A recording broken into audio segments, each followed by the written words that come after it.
called Using Simulations to Interactively Engage Students on Climate Solutions.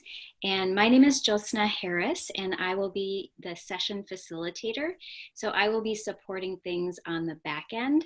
And I am joining from my home in Woodbury, Minnesota, which is on the ancestral, traditional, and contemporary lands of the Dakota and Anishinaabe people. And I'd like to invite you to type in the chat to introduce yourself. I'm sure you're very familiar with doing this now by day 3. So go ahead and type in your name, where you're joining from, your preferred gender pronouns, and if you know the ancestral lands of where you are joining from. And then just a reminder, if you'd like to use closed captioning, you can click the CC icon at the bottom of your screen and see subtitles. And with that, I know we have a lot to cover, so I will introduce our presenter, Ellie Johnston. Ellie leads Climate Interactive's global climate and energy efforts. She has built up Climate Interactive's engagement programs to extend to thousands worldwide, from top journalists to leading decision makers to school children. Through all this, Ellie is working to deepen and expand global understanding on how to act on climate change and related systemic challenges by bridging the gaps between science and policy. And thanks, Ellie, for being here today. I'll pass it over to you. Yeah, thanks everyone. Welcome. And I understand that some of you are you're closing out your Stay-In-stitute time. So thanks for joining here on the Friday afternoon session, or it's afternoon here where I am. I'm in Asheville, North Carolina, where I live, which is on the ancestral lands of the Cherokee. And yeah, it's a pleasure to be with you all right now, and hope you all are doing well. So I'm going to talk a little bit about some of the tools that we offer at Climate Interactive. We have worked for years.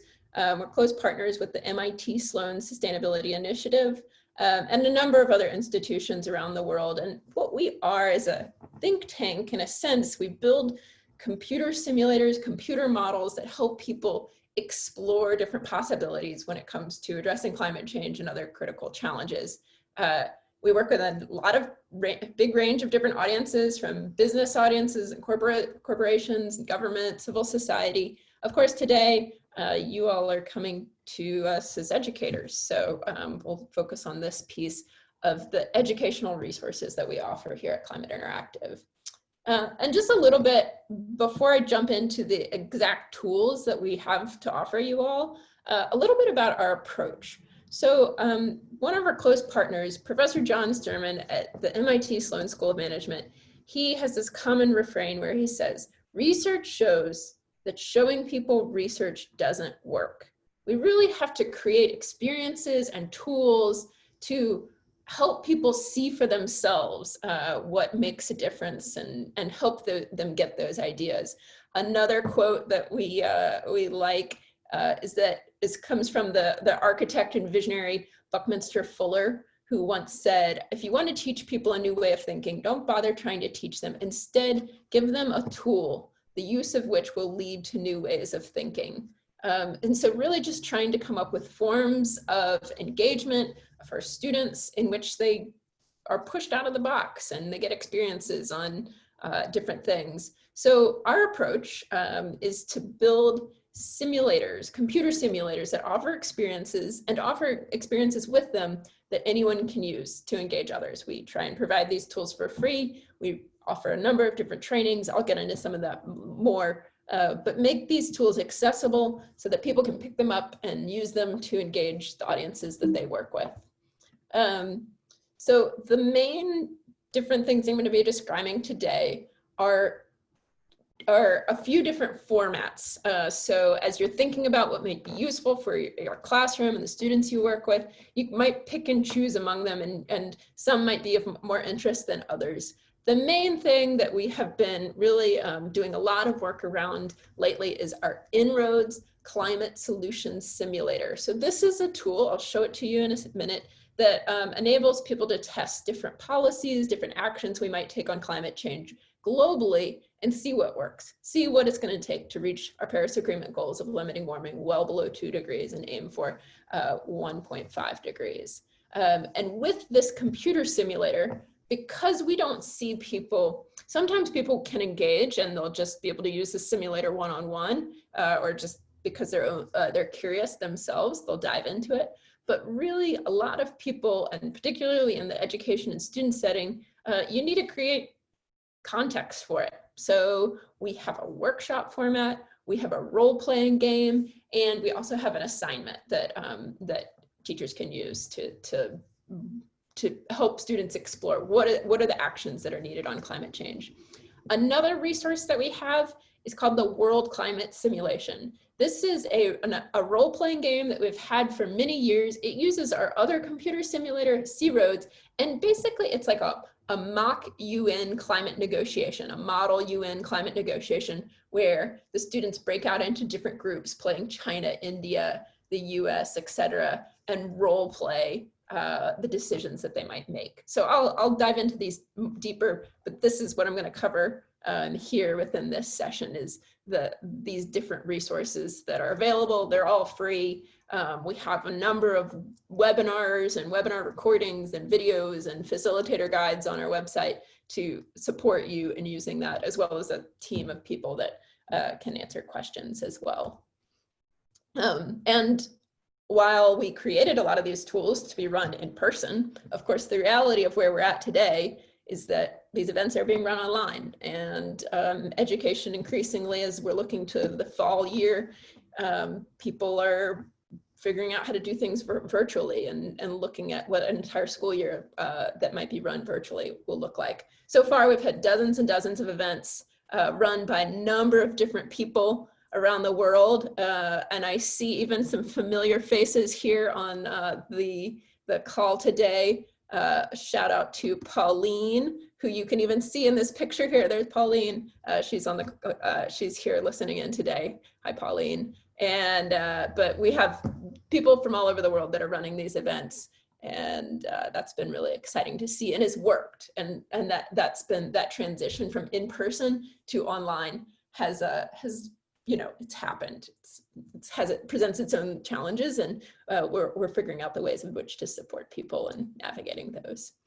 So first, En-ROADS. What am I talking about when I say computer simulator, climate solutions simulator? So let me flip over here and show you. This is En-ROADS. So what you're looking at here is a tool. It's interactive. I can move these different sliders down here at the bottom, and it changes the outcomes here at the top. On the left, you're looking at a graph of global sources of primary energy from the year 2000 all the way out to the year 2100, and it's showing different types of energy. So coal in dark brown here, oil in red, blue is natural gas, green is renewables, and then over here on the right is temperature change, again from the year 2000 out to 2100. It's showing us our baseline business as usual scenario. And you know, in this scenario, if we continue on course, we're headed upwards of 4.1 degrees. Obviously, that's devastating for our world. And so then the question, the task at hand for those using En-ROADS is, how can we build a scenario in which we limit warming to within these gray, to below these gray dots here? And you can do that with this suite of solutions here. And why don't we just jump in and test that out? So what I'm curious is for you all to write into the chat box a type of climate solution that you think let's actually just start with a type of climate solution that you personally have done work around. It may be in your personal life, with your family, or at your home, within your institution, maybe in terms of your civic engagement. Write into the questions, the chat box, a type of solution, and then Josna will read a couple out to me, and I will test them out. Great, so we have municipal composting. Mm-hmm. Should I keep going? Yeah, read out 2 or 3, and then I will put them all in. And we've got bike as often as possible. Mm-hmm. We've got eat less meat. Great. Afforestation. Mm-hmm. And renewables. Okay, great. That's a great place to start. So I'll jump in there. So the first thing that came up was municipal composting. So En-ROADS is a global model. It can't capture the dynamics of what your specific carbon footprint reduction will be when you compost, or even what your city might do. But what we're doing here is you can do these thought experiments of what if the whole world adopted widespread composting and we reduce the emissions from waste in general. So that in particular, it's under here, and I'm going to actually go into kind of our advanced settings, and we have agricultural and waste emissions. So waste in particular generates methane emissions as well as nitrous oxide as it decomposes, and we can reduce that and say, okay, what if we do take lots of action and we reduce those emissions 50%, or even, you know, upwards of 70, 80%. And so you can see here, when I moved that slider, what happened was that we saw this change in terms of what happened to not only our temperature change here at the top, but you can also see in this graph at the right, which is showing non-CO2 greenhouse gas emissions. So this is our greenhouse gases from methane, from N2O, all going down, and you can see that makes some impact. Is it enough to fully address climate change? No, and you know, perhaps you didn't expect it would either. And this is where we can start to build our scenario. So the next thing I heard was biking. So this would be under the realm of, you know, improving the efficiency in which we get from one place to another, energy efficiency. So I could scale this up, and you know, transportation energy efficiency could include a number of different things. It could look like, you know, car manufacturers improving the miles per gallon of the lines of cars that they produce. It can look like a move towards mass transit, people riding on buses instead of driving individual cars, which take a lot of energy, or riding bikes and walking. So we can move this up, and then you can see as I do this. And even one important exercise too is, even before I move it, think about what you think the impact of any one of these different sliders might be. What do you think the impact of this is? So as I move it, you know, is that a surprising amount or not? And the other thing too, let me replay this. Watch what happens over here as I'm changing transport energy efficiency. Which lines do you notice moving? In particular, what I see when I replay this is this red line is moving, right? That red line represents oil. So here we can see, by moving this slider to improve the energy efficiency of our transport sector, it not only lowers our global temperature in this scenario, but then also lowers oil demand, which could have then other benefits of reduced conflicts over oil and all kinds of other things that come with large oil demand that our world currently experiences.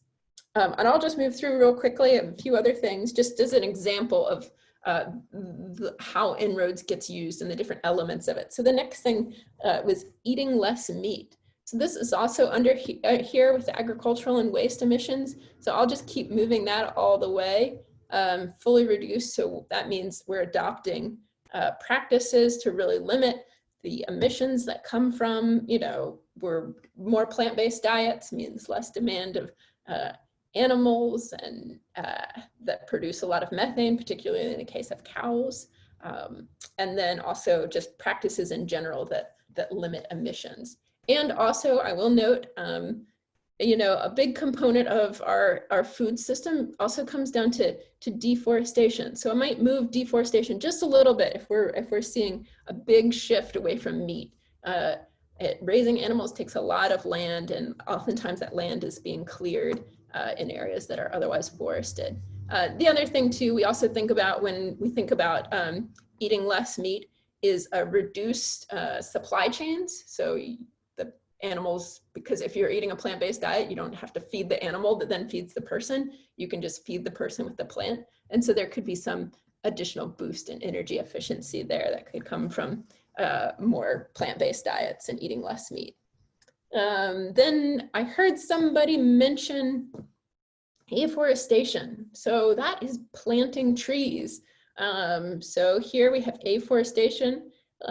This could be something that happens on a pretty big scale, or maybe think about, you know, just planting trees in your neighborhood. But when we're moving this slider again, we're moving it for a global model. So this afforestation is covering a big substantial area. And then so you can see it makes some difference there.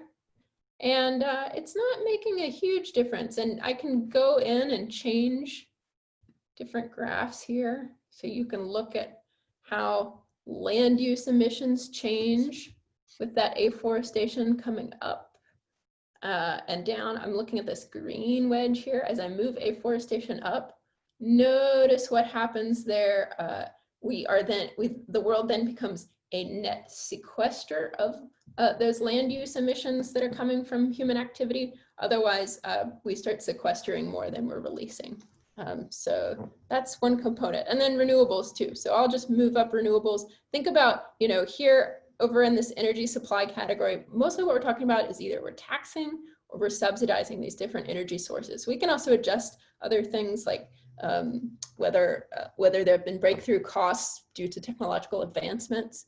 But over here in renewables, we could just say, what if there was a big subsidy on renewables? And you can see there that renewables goes up quite substantially. And as a result, again, let me replay that change. So you see the green line going up here. And also notice what's happening over here on this graph of greenhouse gas net emissions. This big gray wedge here, which represents our energy carbon dioxide emissions, becomes flatter. So it starts to push down. And I won't take the time right now because I want to cover the various tools that we have. But just this was a very quick and I realized I wasn't able to get through all the different pieces of this, and there might be a lot of questions that came up just as I move sliders. If we have time at the end, we can get into those. But this is what En-ROADS is. You can enable it to explore all kinds of different questions about which climate solutions make a difference. It's available for free. You can go to enroads.org. That's en/roads.org, and it'll send you to the page. And let me see real quick here. Let me check the chat box. Josna, did you see anything that I should address right away? There's a question from Lynn Scott. What data is this model built from?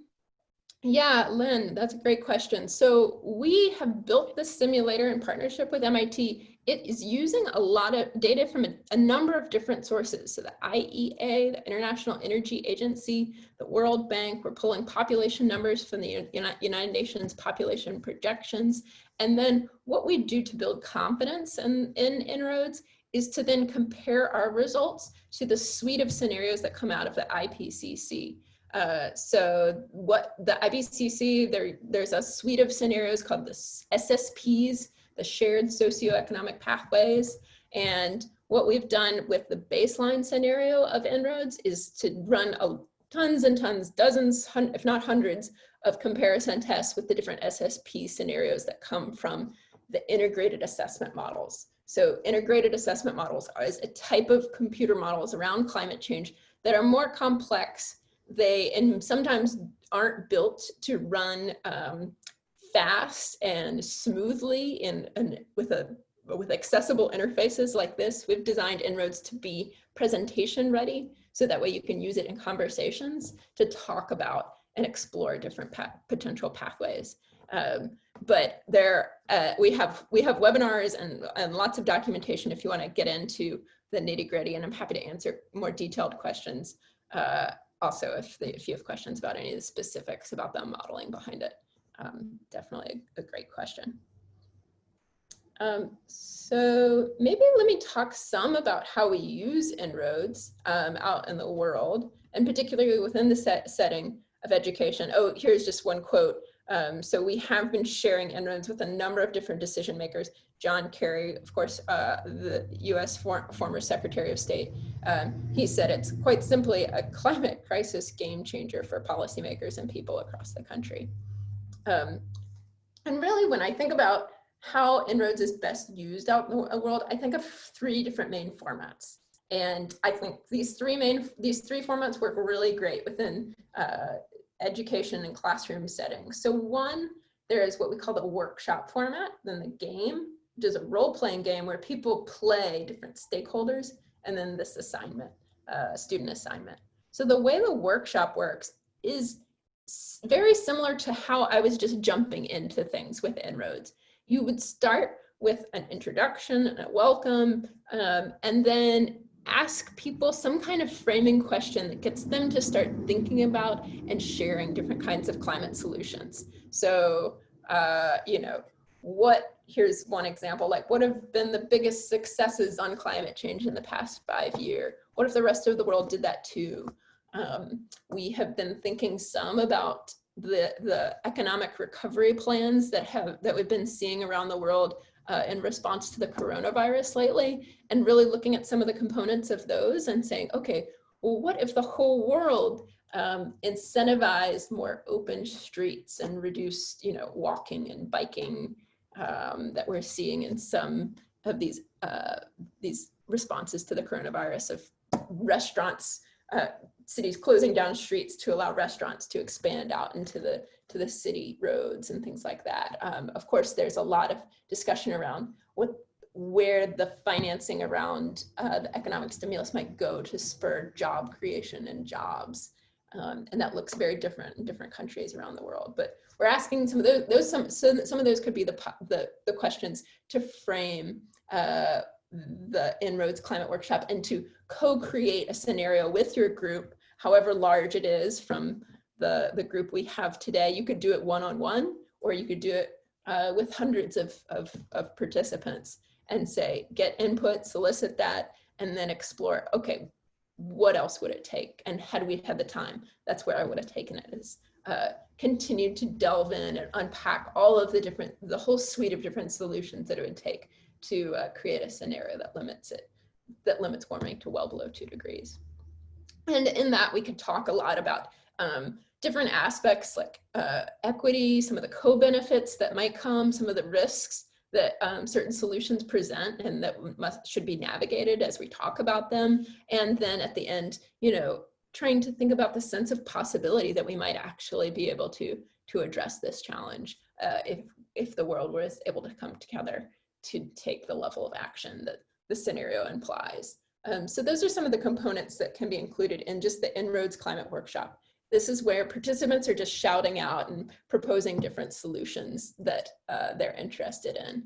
This is just an example of one of the handouts that we provide during the workshop, where people can look at it to think about and start to brainstorm some of the possible solutions. So for example, if you have a class of students who maybe is not so familiar with all of the climate solutions out there, this can be a place to start from, where they can start thinking, oh yeah, I have heard about trees and deforestation as something that relates to climate change. And you can spend time going into that, or give it as an assignment for people to think about before jumping into the workshop. Just some quotes, so some examples of students that have, teachers and educators that have been using En-ROADS in their classes. Here's a professor, I believe she's in Austria, teaching system dynamics. Somebody else, Isaac, you can read these. Just ran a great virtual workshop on climate solution with the En-ROADS model. Very grateful for our New York City chapter going ahead with a virtual retreat using En-ROADS. Our next En-ROADS climate session coming up for a systems thinking and sustainability class. Here is another school that's sent some of their year 11 and year 12 students to even just attend our webinars that we had, that we were holding, and they participated that. So we've seen a lot of great examples, and a lot of teachers have been picking up En-ROADS and using it in all kinds of different creative ways. So the second form in which we use En-ROADS, and hold on one second, I'm gonna take a drink, is the climate action simulation. So how does this work? So the simulation is opened by a UN Secretary General who introduces the premise of the game. So this is a role-playing game in which you, as the facilitator, as the teacher and leader, take on the role of a UN official. And all of the students then are assigned to different roles. And we're pretending that there is some kind of emergency summit to address global climate change, and that this UN official, you have pulled together 6 top stakeholder groups that are tasked with answering big questions on how can we take action on climate change.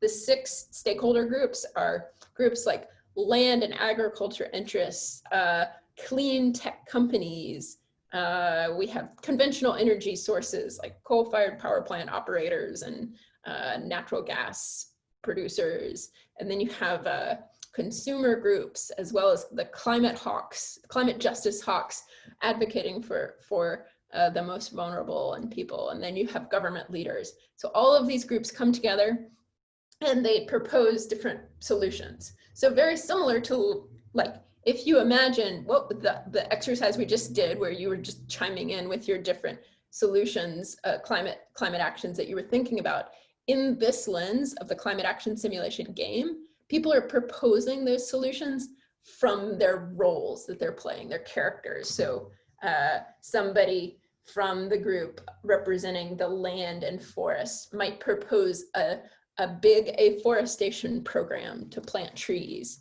Or they might say, you know, well, we can't take action. We need this land for food and for the survival of people. We actually propose that there be a tax on coal-fired power plants, because that's really where the emissions from climate change are coming. So you can get these debates as people play their different roles. Each group is given briefing statements that give them some background on the roles that they're going to play, so they don't need to come in with that background knowledge. And I think particularly for students, this can be a lot of fun, because that way they don't have to have opinions formed already. I know sometimes students can be a little shy about sharing their personal opinions. Maybe that's your experience, maybe not. But they can come in and then they just are playing a role, and so they can pretend to be the CEO of ExxonMobil or whatever oil company, or the leader of Germany, or whatever it might be. And it can be lots of fun. And we've been doing it. I will say, using it on an online setting is a little tricky. It involves, you know, we use breakout rooms, typically with Zoom. So it has some nuances to it, but it's a lot of fun. And the climate action simulation also, it runs usually about 3 hours. So it's a longer experience. The climate workshop that I described before can be run in a very short amount of time, really extend to any kind of length. I typically will run it in about an hour and a half if I have like the luxury of that much time. But the climate action simulation needs a little more time, because one of the cool things about it is that the people are playing these different roles, and then they get into their breakout rooms, and then they negotiate with their teams. And then sometimes we even let them negotiate with other teams. So here's some pictures. Zoom has this feature where you can change the background of your video. So we give people different images to use for their backgrounds, and you can see these are the different groups. And then you, as the UN Secretary General, can come in and put a background behind your home office or wherever you're coming in from. And it just creates a different kind of engaging experience. Here's somebody playing conventional energy, advocating on behalf of the coal fossil fuel industry entrenched interests. And so that's one way we have out there of using En-ROADS. Another way is just a student assignment. So this is just an exercise that you can share with your students as like a take-home activity, and it would have them, it gives prompts so that the students then walk through what it would take to build a scenario. And then along the way, there are some questions that they should answer about why they chose the different solutions that they did. And then they can come together. Sometimes we ask these students to put it together in a PowerPoint slide and present it. Other times it can look like different things. But let me pause here. All of these resources, they're available on our website. So if you go to climateinteractive.org, go under tools, you have the En-ROADS Climate Workshop, the Climate Action Simulation Game, as well as the En-ROADS Guided Assignment. So I'll show you, for example, that En-ROADS Guided Assignment. And we just have a short version here. It's also available in Spanish, and hopefully more languages soon. But it's just a worksheet that you can provide students as a way to get them thinking. It's also a little easier if the facilitation load seems like a lot for running, say, the climate action simulation or game. The student assignment can be a way to get students engaged and using the resources without you as the teacher needing to teach so much. But you know, it really just depends on what your goals are and what you are looking for.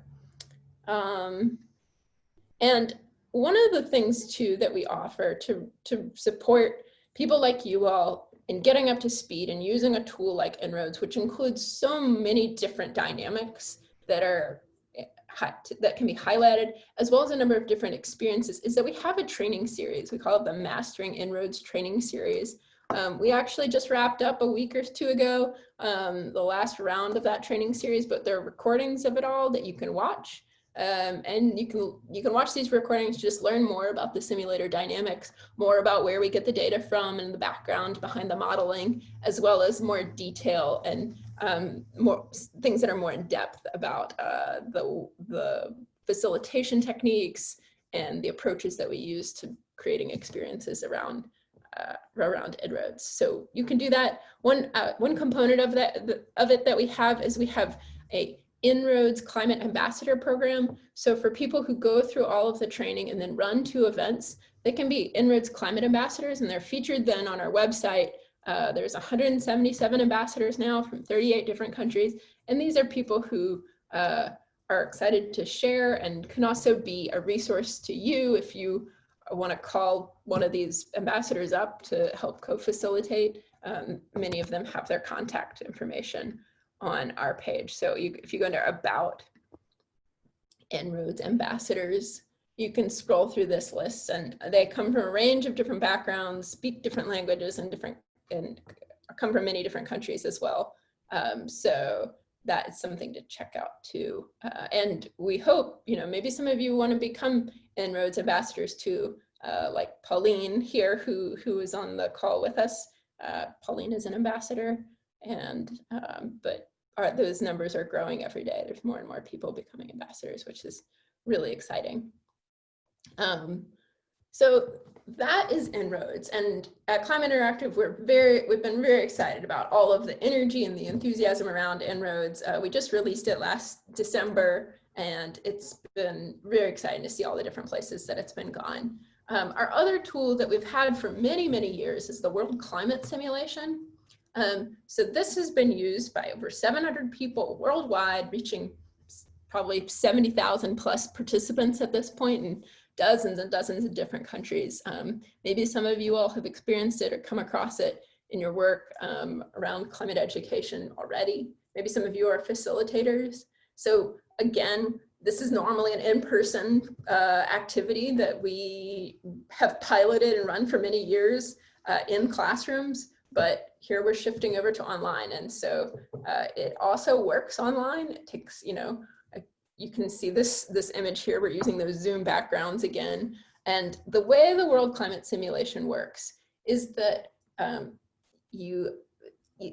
class is divided into 6 different groups representing China, India, the United States, the European Union, and then 2 groups of regional country groups, so other developed countries, and then other developing countries.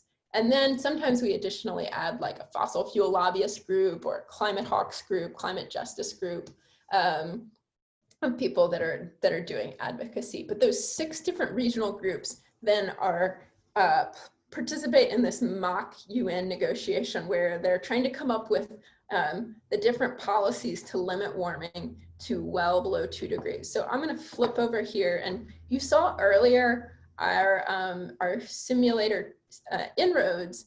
So C-ROADS is what we use for the World Climate Simulation. And rather than dividing the world by different sectors and looking at things like energy and deforestation and land and agriculture, C-ROADS, which is what we're looking at now, has the world divided up into different regional or country groups. So here are those 6 different groups I just named out. And here is their trajectory in terms of their energy CO2 emissions. And you can, down here is where the students would make their proposals as to what their pledge would be, much like within the UN Framework Convention on Climate Change. Countries make these indices, make these pledges to say, oh, well, we are going to peak our emissions this year and then begin reducing them at whatever rate. So for example, just the US might say, oh, we're going to peak our emissions now here in 2020 and then reduce them at 1% per year because we're not going to take that much ambition. And you see as I enter that in, then those emissions show up as coming slightly down, and you see some difference that makes. If we take a country like China, where its emissions are expected to grow substantially if they don't take action, China has made a pledge to say they're going to peak their emissions in 2030. So just hypothetically, I'm entering in 2030, and then you can see, all right, there's that 2030, and then those emissions are peaked. We could set a year that it reduces, and so forth. But your students would be playing the roles of these different countries and making proposals of what these are. And then you would go through multiple rounds within the negotiations. So the first round, all the proposals are made, and maybe you get more often than not. I have seen world climate simulations where they get to about 3.1, 3.2 degrees in the first round, which is more or less kind of where we sit currently within the actual climate negotiations. And then you, as the facilitator, can kind of, and the UN Secretary General can kind of prod them and push them to take more action. And they then also like enable ways in which they can negotiate or share their opinions. Maybe one group is frustrated that the other group didn't take as much action and wants to strike a deal of climate financing or something. And you can get into all kinds of creative ways to investigate that. The World Climate Simulation, we have recordings online of webinars which kind of walk through how it all works. We also have a facilitator guide for all of these different experiences that I've mentioned that you can read much more in depth about how to actually make this happen in the class or with the group that you're working with. And just as some background, so how do we have these simulations, these role-playing games, how do we know that this approach works? Well, we wrote a paper in partnership with Juliet Rooney-Varga at the UMass Lowell Climate Change Initiative, and as well as Johnston at MIT Sloan and some other educators that we work with around the world to do some pre and post evaluations of how students, what their perspectives on climate change, how they changed, what they learned about climate change, what they knew going in, and then how that changed as a result of participating in the World Climate Simulation. And we found that 83% of the participants in this study reported that they were more likely to take action as a result of participating in the World Climate Simulation. So that was pretty exciting. We also, this paper goes into a lot of detail about a lot of the learning outcomes, about how students picked up more fundamental, like understanding about what climate change is, the way it works, what are some of the necessary actions and that kind of thing by participating in games and like this. And one of the other things that I thought was really fascinating about this research too, was it also showed just how an experience like role-playing is incredibly memorable. Students may forget that PowerPoint lecture about some topic, but if you make it memorable by being kind of silly and getting them to do something they don't normally do, like change their Zoom background and play the role of Indian negotiators, they'll remember that class sometime, perhaps years later, and it can be pretty transformative in that way too. So that's why we go through all the effort to do these, and it's been, it's always a lot of fun to see what participants get out of it and the creative ways in which people come up with to engage within it, just because it's a little different. That is most of what I have for today. I wanted to leave some time, just with the few minutes remaining, to answer any questions you all have. I know I've gone through a lot of different resources, insufficient to really get too much of an understanding of them, but I hope you will dig in and you got a little taste of something that maybe you're interested in exploring more Again, a lot of these resources are available on our website. Here, for example, the World Climate Simulation. We have materials available in all different kinds of languages, but also just a lot of different support materials to help you get off the ground and running this stuff and bringing it to your classrooms. Josna, do you see any questions that have come in that it would be helpful for me to address? And feel free, everyone, to write questions into the chat box, and I can attend to those with the minutes we have remaining here. I don't necessarily see any questions, but I do want to mention that there were a few folks who mentioned that they have lessons, that they'd be happy to have people reach out to them. So Gina and Pauline.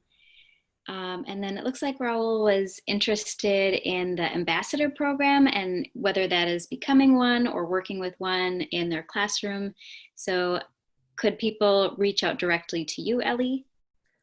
Yeah, so I would say the best way to reach out for more is first just check out our website and go here if you're interested more in the ambassador program. Go to about En-ROADS ambassadors, and you can see we have this whole ambassador En-ROADS training plan where you can go through all of the steps to become an ambassador. So that's a key part of it. And if you have any questions, probably the best way to get a response is not by emailing me directly. I can offer my email address. I have far too many emails, but our website, just email us at support@climateinteractive.org, and some of my colleagues are on hand to, let me see, that was not, I did not send that to everyone. I just then sent that to you just now. Here's our email address to email if you have any questions or want to follow up. I'll keep an eye on that, and we'll try and respond to any questions you all have too. We'll try and get back to There are a couple more questions that popped up. One is from Kimberly. Have you thought about incorporating potential biodiversity loss into the simulation?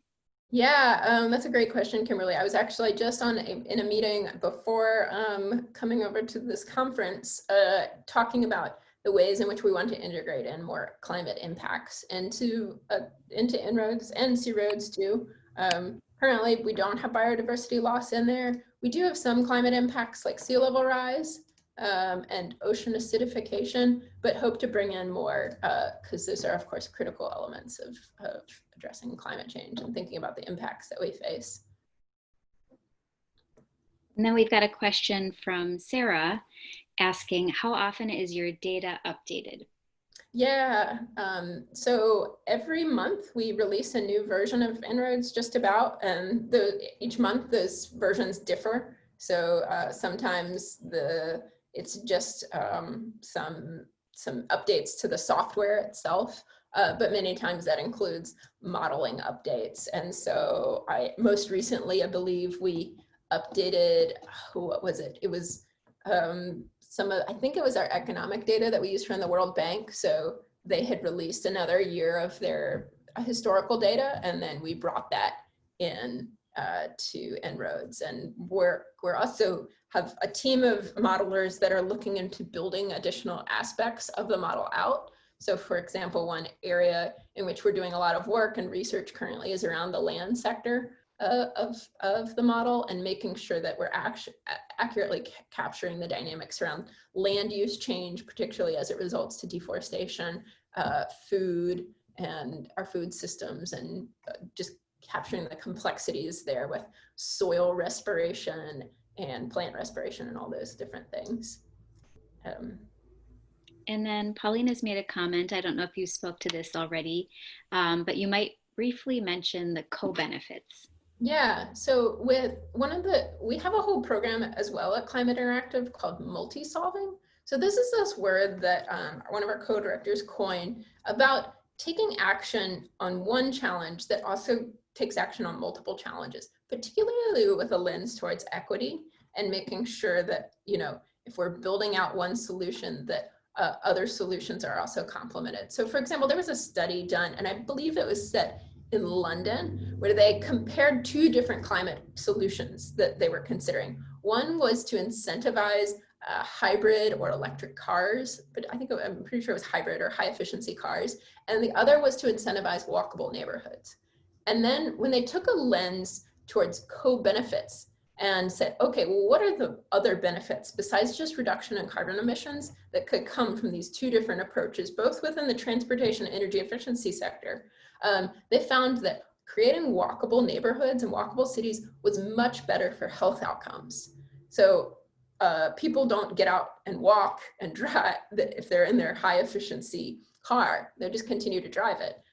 But people get lots of health benefits if they get outside, walk, ride their bikes, that kind of thing. So balancing those different co-benefits is an important part of the conversation that we really encourage our facilitators to bring in. And if you need any tips on different co-benefits, you're like, what is the co-benefits, or what are some of the equity considerations that we might juggle with something like natural gas? Or maybe it's obvious to you, but if you're not familiar, you can go under here, and let me just recreate my steps here. I'll try and slow down a little bit. 3 dots, click on those, and then you go over here to the right and see this I button that says help. You go over here, and then you can scroll through, and we have potential co-benefits of discouraging natural gas. So for example, gas drilling is pretty water intensive. So if we're not drilling for gas, we can avoid that. Also, the health impacts from fracking are something that's much discussed across the United States where fracking is happening. Also, then there's some equity considerations. So I would encourage you can dive into these, this user guide section, pop this out even, and explore our user guide to read about all kinds of different topics. And the different considerations and co-benefits that exist with those. And let's see here. I know we're trying to wrap up at 50 minutes past, so I will do my best to keep us on time here. Josna, do you have any closing remarks? I see you posting in there. Yeah, so we're just nearing the end of our session. And so if you could take the post-session survey, the link is in the chat. You'll have to cut and paste it in your browser, but that really helps us to know how to improve the Stay-In-stitute, and we can provide that feedback to Ellie as well. But I want to thank you for this very informative session and just such rich tools and resources for us to use. So thank you, Ellie. Yeah, definitely. Thank you all for what felt like a whirlwind tour, but appreciate you all sticking around. And I just posted the link to the scenario we just created. That's one of the fun things about EndNodes, is you can share the scenario links. Do check it out. Check out all the resources online, and feel free to contact us, support@climateinteractive.org, or you can reach out to me personally. And yeah, excited to see all the different places you all might use EndNodes out there, or other tools, World Climate. Thanks, everyone. Thank you.